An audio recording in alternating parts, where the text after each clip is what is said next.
I was sitting in my kitchen in Phoenix, scrolling through my Ancestry DNA results, when I saw the match. Extremely high confidence mother-daughter relationship. My heart stopped. The name attached to the profile was Susan Reynolds. I'd known a Susan Reynolds for 12 years. She lived 3 houses down from me. We'd been neighbors since 2011. We'd shared coffee on her porch. I'd borrowed her hedge trimmer. Our kids played together, and she was my birth mother. The woman I'd been searching for my entire life had been living 3 houses away for over a decade, and neither of us had any idea. My name is Rachel Martinez. I'm 48 years old, married with 2 teenage daughters, and I've worked as a dental hygienist in Phoenix for the past 20 years. I was adopted in 1976 when I was 6 months old. My adoptive parents, Tom and Patricia Martinez, were wonderful people. They never hid the adoption from me. I always knew I was chosen, loved, wanted, but I also always wondered about my birth mother. Not because I felt incomplete, not because my adoptive family wasn't enough, just curiosity, the kind that grows over decades. Who did I look like? Where did I get my sense of humor, my love of spicy food, my terrible eyesight? My adoptive mother passed away in 2019, cancer. During her final weeks, I sat with her every day. One afternoon, she took my hand and said, "Rachel, honey, if you want to search for your birth mother, you have my blessing. You always did." "Mom, I'm not—" "Yes, you are. You've always wanted to, and that's okay. Finding her doesn't mean losing me." She died 2 weeks later. 6 months after that, in January 2020, right before the pandemic, I ordered an Ancestry DNA kit. Spit in the tube, sent it back, waited. The pandemic hit. Everything shut down. I forgot about the DNA test entirely. Then in October 2023, I got an email. "Your DNA results are ready." I opened the app that Thursday evening after work, looked at my ethnicity breakdown first. 62% Mexican, 28% Spanish, 10% Indigenous American. Made sense given my adoptive family's background and what little I knew about my birth parents. Then I clicked on DNA matches. The first match stopped my heart. Susan Reynolds, mother. 3,189 cm shared DNA. 99.9% probability. I stared at that name for 5 full minutes. Susan Reynolds. I knew a Susan Reynolds. Susan Reynolds moved into my neighborhood in Mesa, Arizona in July 2011. 3 houses down, diagonal across the street. Red brick house with the big sycamore tree in front. We met at a neighborhood BBQ that summer. She was friendly, warm, easy to talk to.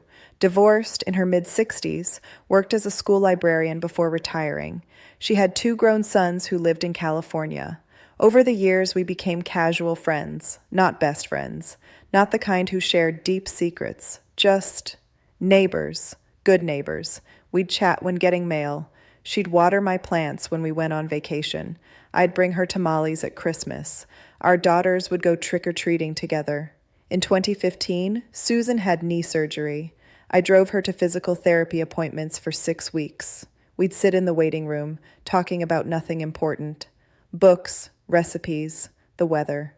In 2018, my youngest daughter broke her arm falling off her bike. Susan was the first one there. Helped me get Emma into the car, followed us to the hospital, stayed with me in the ER for 3 hours until my husband arrived from work. "You're like family," I told her that night. She smiled sadly. "You are to me too, sweetie?" I remember thinking that was an odd way to phrase it. But I didn't question it. Looking back now, there were signs. Little things I didn't notice at the time. Susan always seemed particularly interested in my daughters. Would ask specific questions about their school, their activities, their birthdays, not in a creepy way, just engaged, more than other neighbors. Once, my oldest daughter, Mia, performed in a school play. Susan came to the show, sat in the back, cried during Mia's solo. "She reminds me of someone," Susan said after, wiping her eyes. "Someone I knew a long time ago." Another time, Susan saw an old photo of me as a baby at my adoptive parents' house. She stared at it for a long time. "What a beautiful baby," she whispered. "How old was she here?" 6 months, my adoptive dad said. Right after we brought her home, Susan set the photo down quickly and changed the subject. I didn't think anything of it then. Now, now I realized she was looking at herself, at the baby she gave up, at me.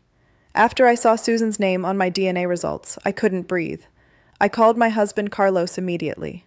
I need you to come home, right now. What's wrong? Are you okay? I found her, my birth mother. Carlos, I found her. That's amazing. Where is she? 3 houses down.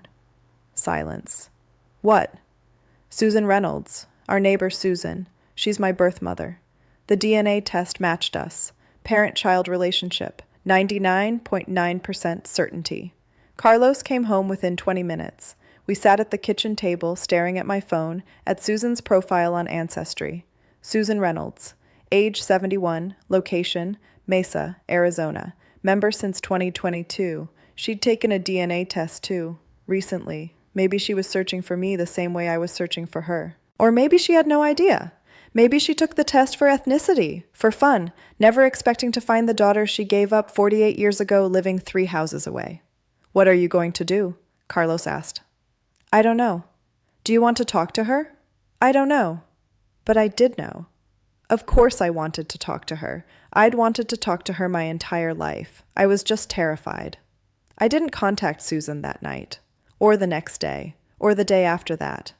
I needed time to process, time to think, time to prepare. My daughters noticed something was wrong. Mom, are you okay? Mia asked on Sunday. You've been weird all weekend. I'm fine, sweetie. You're not fine. What's going on? I looked at Carlos. He nodded. I took a DNA test, I told the girls, and I found my birth mother. Emma's eyes went wide. Really? That's so cool. Where is she? 3 houses down. Both girls stared at me. Wait, Mia said slowly. Mrs. Reynolds? Yes. The Mrs. Reynolds? Our neighbor, Mrs. Reynolds? Yes. Emma started crying. Does she know? I don't think so. Not yet. Are you going to tell her? I don't know. But the next night, Monday evening, I opened the Ancestry app and clicked on Susan's profile. There was a message button. My hands shook as I typed, Dear Susan, my name is Rachel Martinez. We match as mother and daughter on Ancestry DNA. I was born on March 15, 1976, and adopted 6 months later in Phoenix, Arizona. I believe you are my birth mother. I've lived 3 houses down from you since 2011. We've been neighbors for 12 years. If you're willing, I would love to talk.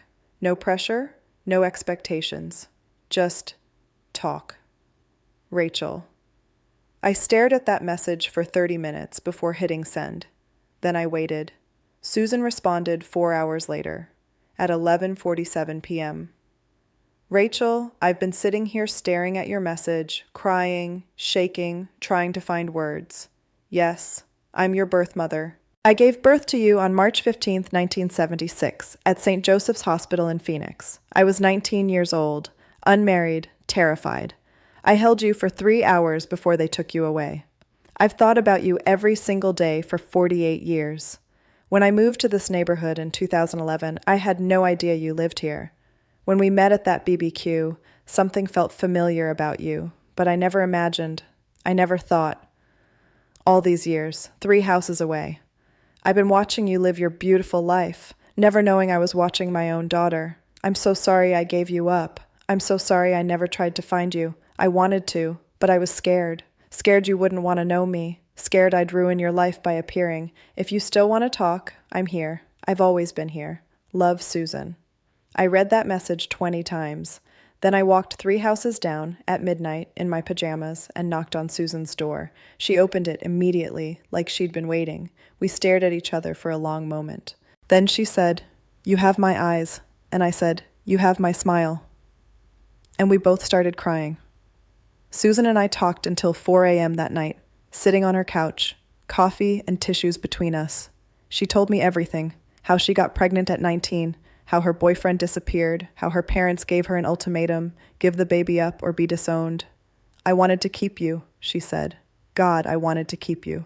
But I was alone, no money, no support. I thought adoption was the loving choice. I thought you'd have a better life. I did, I told her. My adoptive parents were wonderful. They loved me so much. I'm glad.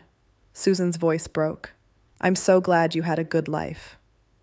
I learned that Susan never had more biological children. She married at 24, adopted 2 boys with her husband, divorced at 45. "I always wondered what happened to you," she said. "Every birthday, every Mother's Day, every time I saw a baby girl. I wondered. I wondered about you too. When I moved here in 2011, I had no idea. You introduced yourself as Rachel Martinez. I knew your birth name was supposed to be Angela. I had no reason to connect you to the baby I gave up 35 years earlier. How did you not recognize me?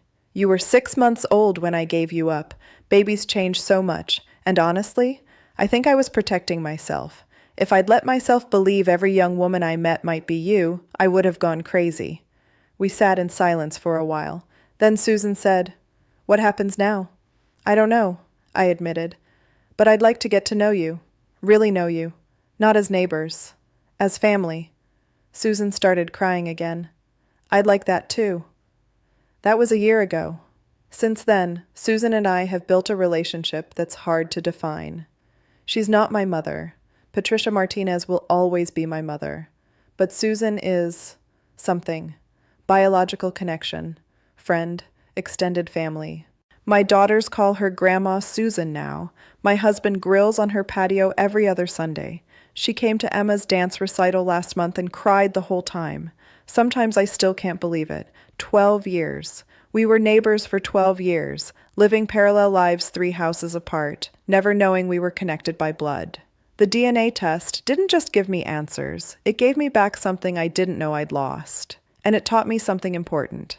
Sometimes the people we're searching for are closer than we think. We just have to be brave enough to look. Have you ever taken a DNA test and discovered someone unexpected? Have you found family you didn't know existed? Share your story in the comments below. And if you're thinking about taking a DNA test but you're scared of what you might find, take it from me. The truth, even when it's complicated, is worth knowing. Subscribe for more true stories about DNA discoveries, family reunions, and the unexpected ways our lives intersect. New stories every week. Thanks for listening to my story.